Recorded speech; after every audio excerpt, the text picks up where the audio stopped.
Olha, Luiz, eu acho que vai ser o Tite, mas eu também não tenho certeza se vai acontecer essa coletiva de amanhã. A questão é a seguinte, anteontem, as coletivas têm sido por volta de 1h, antes do treino da tarde.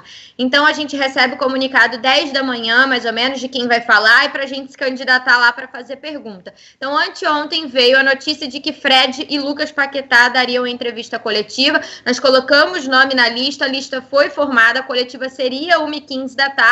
E aí veio a notícia de que o Brasil iria sediar a Copa América 2021. Bem próximo ao horário, a assessoria de imprensa da CBF nos comunicou que a entrevista tinha sido suspensa. E ali, num primeiro momento, a gente entende que, de fato, Fred e Lucas Paquetá não são as pessoas corretas para falar sobre Copa América no Brasil, né? E que, obviamente, aquilo ali tinha acabado de pipocar e que ia ser um assunto muito presente na entrevista coletiva. Então, foi uma situação ali de preservar o Fred e o Lucas Paquetá. E ficamos aguardando um posicionamento oficial da CBF, alguém, o presidente Caboclo, que pudesse falar com a gente, falar sobre o que estava acontecendo. Isso não aconteceu anteontem. Ontem foi pior ainda, Luiz, assim, ao meu ver, porque a gente faz tudo através de um grupo de WhatsApp e no grupo onde está toda a imprensa que vai cobrir eliminatórias e, posteriormente, Copa América, ficou esse mesmo silêncio ensurdecedor. Eu vou abrir aqui o grupo de WhatsApp para eu ler uma coisa que eu comentei com outros colegas ontem à noite, que chegou a ser engraçado, né? Porque, no fim das contas, a gente tem que dar risada. Não aconteceu nada o dia inteiro, né? Depois da notícia lá do dia anterior, que a coletiva do Paquetá e do Fred tinha sido cancelada. Ontem, para não dizer que não teve nada, de manhã veio o comunicado de que Ederson e Gabriel Jesus tinham se apresentado, e isso foi às 10h57 da manhã, e o resto do dia ficou esse mesmo silêncio ensurdecedor, ninguém falava nada, ninguém, inclusive, falou, gente, a entrevista de hoje foi cancelada também, porque nós temos uma programação, né? A gente tem um PDF com a programação de todos os dias, com passo a passo, e com as entrevistas confirmadas, dias que tem, dias que não tem. Hoje, por exemplo, não tem entrevista programada, porque é o dia que a seleção se desloca para Porto Alegre, então já era um dia que não teria entrevista programada. Ontem a gente faria uma entrevista ao vivo 1h15 da tarde e gravaria uma entrevista à noite para soltar hoje esse conteúdo pra gente. A gente mandaria pergunta para essa entrevista gravada, porque hoje é o deslocamento. Luiz, ninguém falou absolutamente nada. Aí, 6h48 da noite veio a mensagem. Com visita da Arara Pelé, seleção brasileira treina na Granja Comari. O linkzinho lá com as imagens do treino. É cômico, sabe? Porque... Arara Pelé, genial, hein? E é mais ou menos isso, assim. Arara Pelé. Ontem teve um evento, né? Parece de um patrocinador da seleção feminina. E, é óbvio, não teria espaço para perguntas e nem para questionamentos, porque o presidente Rogério Caboclo estaria presente nesse evento do patrocinador, mas também não falaria sobre o tema. E é isso, assim, a gente está sem saber. Hoje, essa mensagem 6h48 de ontem, desde então nada foi falado nesse grupo, e é um grupo muito ativo, né, onde a gente recebe muito conteúdo, onde tem essa troca para as entrevistas, e a gente não sabe, de fato, hoje já não tinha nada programado, não vai ter, e se tiver amanhã, vai ver o Tite, né, vai ser o primeiro a sentar lá para responder alguma coisa sobre isso. E vai acabar virando um porta-voz ou um para-raio para várias perguntas que não deveria ser ele a responder, porque assim, cara, aí na boa, a gente já discutiu muito isso ontem, é até desgastante, é cansativo para quem escuta, é cansativo para a gente que fica recebendo elogio e pancada como se fosse um fla-flu, quando na verdade deveria ser só o mínimo de raciocínio, mas enfim...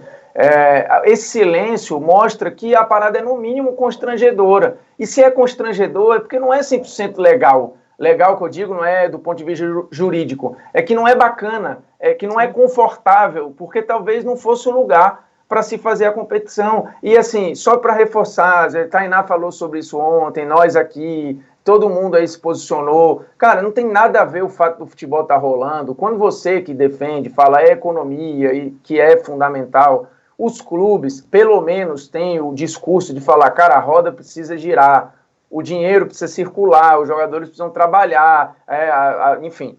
No caso das seleções de uma Copa América, que já foi adiada, a questão econômica não é a primordial, porque nenhuma federação vai falir, nenhuma seleção vai falir, porque a competição vai ser no país X Y ou Z, ou porque ela vai ser adiada mais um tempo. E ela não é uma competição meio, ela é uma competição fim. A eliminatória é uma competição meio, ela tem um propósito, porque senão não tem Copa do Mundo, pô. Lógico, assim, e as comparações do porque tá rolando a Libertadores, tá rolando a eliminatória, que são jogos sazonais, né, e não é concentrado tudo ao mesmo tempo, e também não tem esse caráter de evento, assim, de premiar. Quando você recebe um evento, né, tanto que ontem foi falado com algum orgulho, né, estamos abrindo as portas para, como se fosse uma parada, só que o momento não pede isso. E aí esse silêncio que a Monique está reforçando aqui, é um silêncio virtual, digital, mas que é também prático, ele só mostra que, assim, é constrangedor. Cara, e se é constrangedor, é porque tem alguma coisa, porque se fosse ok para as partes,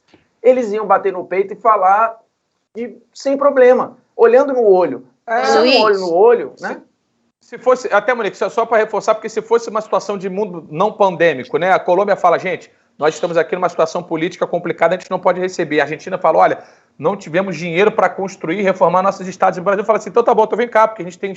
E aí é diferente, mas não é o caso. Aí você bate no peito e fala, pô, estamos aqui salvando a Copa. Só reforçando, a Monique vai pegar a palavra aí, mas é justo, porque ontem você não estava aqui, a Monique também não. Na verdade, só estava eu e Pedro, mas o Otávio fez essa ressalva e é importante. Para alguns que podem mais apressadamente e com aquele argumento que é bem vazio, né? O saquinho de argumentos prontos, né? Ah, vocês estão criticando porque não vão passar a transmissão, não vão transmitir o campeonato. Primeiro, a gente faz jogo pro Facebook da Conmebol, Libertadores, e a Warner Media, a TNT Sports na Argentina e no Chile, tem os direitos de transmissão da Libertadores. Então, assim, o nosso empregador tem Copa América, né?